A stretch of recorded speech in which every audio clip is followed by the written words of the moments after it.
जन्मदिन का बेसब्री से इंतजार कर रहा था। जैसे ही कंगन उसके हाथ पर लगा, उसकी कलाई से तेजी से खून बहने लगा, पर पिता को जरा भी दुख नहीं हुआ। उन्होंने बस इतना कहा कि इसे कभी मत उतारना, ये आगे जाकर तुम्हारी बहुत मदद करेगा। बचपन से कंगन पहने हुए आवेई अब जवान हो चुका था, लेकिन धरती पर एक बड़ा संकट आ चुका था। ऑक्सीजन की कमी के कारण सारी वनस्पतियां नष्ट हो चुकी थीं। बचे हुए इंसान सिर्फ कृत्रिम ऑक्सीजन पर जीवित थे, जिसके लंबे समय तक सेवन से एक भयानक लाइलाज फेफड़ों की बीमारी हो जाती थी। आवेई की पत्नी भी उसी बीमारी की चपेट में थी। बेहतर ऑक्सीजन खरीदने के लिए वह दिन रात मेहनत करता रहा। तभी ऑक्सीजन कंपनी ने अचानक उसे बुलाया। कंपनी की मालिक शाओमेई ने उसे बताया, ऑक्सीजन बीमारी का इलाज शायद तुम्हारे अंदर ही छिपा है। आवेई समझ भी नहीं पाया कि वह क्या कह रही है कि तभी उसे जबरदस्ती एक गुप्त शोध प्रयोगशाला ले जाया गया। वहां उसने एक अजीब सी मशीन देखी, समय यात्रा मशीन। वैज्ञानिकों के अनुसार इस मशीन को अचानक 400 साल भविष्य से संदेश मिला है और संदेश में साफ लिखा था, आवेई को भविष्य में भेजो। अगर भविष्य से संदेश आ सकता है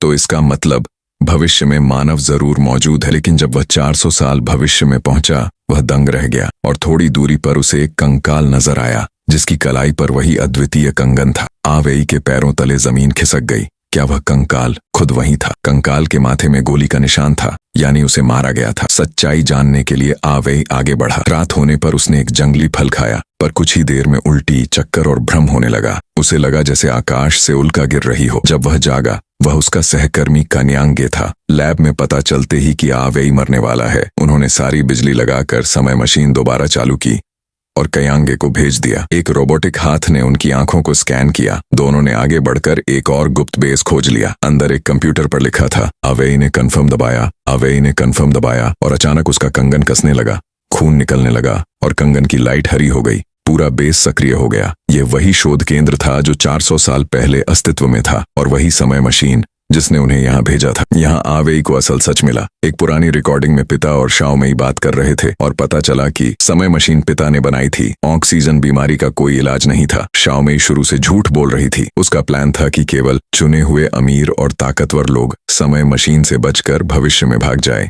लेकिन पिता ने गुप्त रूप से कंगन में ऐसा सिस्टम लगाया था कि केवल आवेई का डीएनए ही मशीन को सक्रिय कर सकता है। शाओमेई इसलिए उसे बुलाकर उसे एक मोहरे की तरह इस्तेमाल करना चाहती थी। आवेई ने सब कुछ उलट दिया। उसने मशीन से हरियाली पैदा करने वाला जैविक पदार्थ, वह चट्टान पर पहुंचा और देखा कि नष्ट हुई धरती उसने मानवता को बचा लिया है और उसका हर कदम सही मायने में सार्थक था।